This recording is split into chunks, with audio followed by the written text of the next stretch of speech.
What is the last day you remember being a child? Not just young, not just small, but wildly and unapologetically free. Melted popsicle all over your mouth, reaching all the way up to your nose. Dirty knees from playing in the backyard, chasing and probably tormenting some poor creature that you just couldn't love enough. The absolute certainty that you were a wizard or a rock star or even a dinosaur. Take a moment, think about that. Lying in the grass, looking up at a cloudless summer sky, blowing the fluff from a dandelion, going with your favorite people on your bicycles to the beach or the pool. These moments weren't just fun. They were raw, unfiltered creativity, problem solving with imagination, dreaming with your whole body. Well, and then, we grew up. We specialized. We optimized. And for many of us, we just plain forgot. My name is James Bullard, and I stand on this stage today as an enthusiastic representative and a staunch supporter of right brain and human creative thinking. I am a performer among programmers. I am a poet among educators and engineers and innovators. I'd like to posit that creativity, art, and play are not soft skills, they are survival tactics.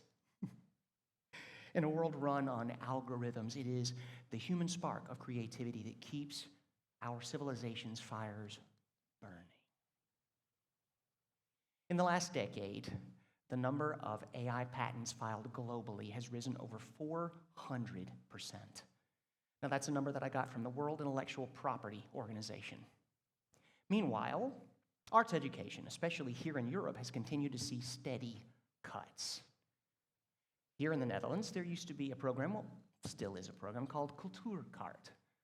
Perhaps you've heard of it, maybe you've even used it. It's a program that's designed to help young people and students experience cultural events and attend museums at reduced admission or sometimes even free.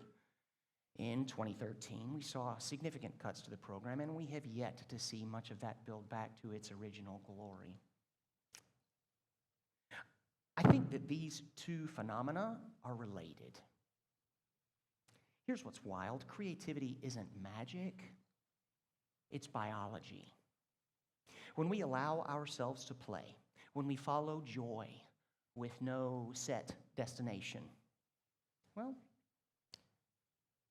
that activates what neuroscientists call our brain's default mode network. That's basically the internal wiring that runs things like imagination, creativity, reflection, those light bulb moments of insight. Now, the first person to map this out was a neurobiologist by the name of Marcus Rachel, and he found that the human brain actually works more effectively when it doesn't focus on one particular task. So, whenever you come up with these amazing ideas while you're in the shower, or you are wandering the Veleva, or perhaps you are biking by the canals on a misty morning, that's not a coincidence. That is your brain's default mode network igniting your genius. Play is not procrastination. It is deep processing. It's your mind's way of saying, you know what, let me do the heavy lifting while you go chase butterflies or look for shapes in the clouds or skip some rocks on the river. So, where do we fit in a world built on code and systems and synthetic intelligence? Because we feel, we imagine, we delight. AI can write a poem, but it can't get a lump in its throat when it hears it. It can synthesize a symphony, but it really can't thrill when the crescendo of the chords come through the chorus. It can paint, but it cannot ache for the beauty of the masterpiece. Here in the Netherlands, we're seeing a really interesting fusion of human creativity and technology. In Eindhoven, there are AI systems in place that are working with builders and creators to make sure that they don't remove the emotion, but actually enhance and deepen it as they build. At the university, they have an AI system called the AI team. I love this play on words. I'm going to go out on a limb here. I pity the fool. A-team. No? Okay, great. All right. They use this AI to simulate architects and engineers and even sustainability experts. What they do is they continue to flex it. They continue to mold it in such a way. One of the first projects that they worked on was the Neuron building. What they did was they continued to sort of adjust the plans for the building to make sure that the layout was inviting for anyone who came inside, that the lighting was actually soothing, that the spaces they created inside were perfect for not only collaboration, but also for creation. The new Birkin project, I love this one. AI actually mapped the path of the sun over the rooftops to see exactly how it would shine at what time during the day. It wasn't just for energy, it was also for warmth. It wasn't just for the function, it was for the form, the building's glow. And even right here in Amsterdam, coders are composing music. They are making symphonies born of software and sound.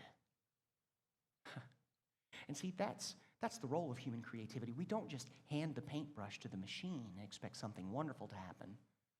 We ask it to sharpen the colors. We ask it to brighten the art that we give it. Behind every brilliant machine is a human spark, is a human heart. And it is the spark of creativity that continues to inform that to make sure that we keep it moving forward. The dancer inspires the robotic limb. The painter informs the AI brush stroke. The storyteller tells the machine why the story matters in the first place. We are not machines. We are not spreadsheets. We are not lines of code. We are forests, labyrinths. We are wild things. The real breakthroughs never happen through order. They rise from playful chaos, from curiosity, and again, from just allowing ourselves to play. All right. Now, I realize that this is a lot of abstract and pretty talk, and I am in the Netherlands where we are very pragmatic people. We are very practical. We've grown very accustomed to receiving a paycheck and living indoors and eating.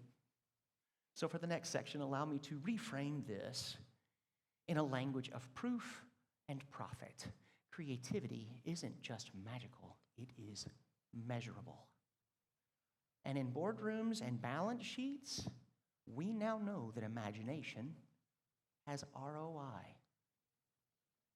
In 2019, Adobe released a study that showed that companies that prioritize creativity outperformed their peers in revenue growth by a factor of 3.5. And it's not just Adobe that's talking about it. LinkedIn ranked creativity as the #1 most sought after special skill for 3 years running. Not coding, not efficiency, creativity. In 2023, in the Future of Jobs report released by the World Economic Forum, they ranked creative thinking as the #2 most important job skill for the future of work, second only to analytical thinking. Now, this is not coming from artists. This is coming from employers and economists and global strategists. And why? Because markets change. Tech evolves. The only constant is reinvention. And those who can look at a problem sideways, those who can pivot, who can improvise, who can prototype, those are the ones who will build the new things that lead us into the next era of human creation. So yeah, every engineer ought to dance. Every banker They ought to finger paint, and every CEO should spend at least a couple of hours a month building a city out of Lego with no instructions. Because new ideas only take root in wonder and not necessarily in certainty. So let me ask you again. What's the last day you remember being a child? And when's the last time you let yourself go back there? Creativity is not childish. It is profoundly human. It is not optional. It is essential. It's not the opposite of AI. It's what gives it its direction and purpose. So please, let me invite you, please put down the data and pick up your guitar. Build that pillow fort. Dance in your kitchen. Because the world doesn't just need smarter machines.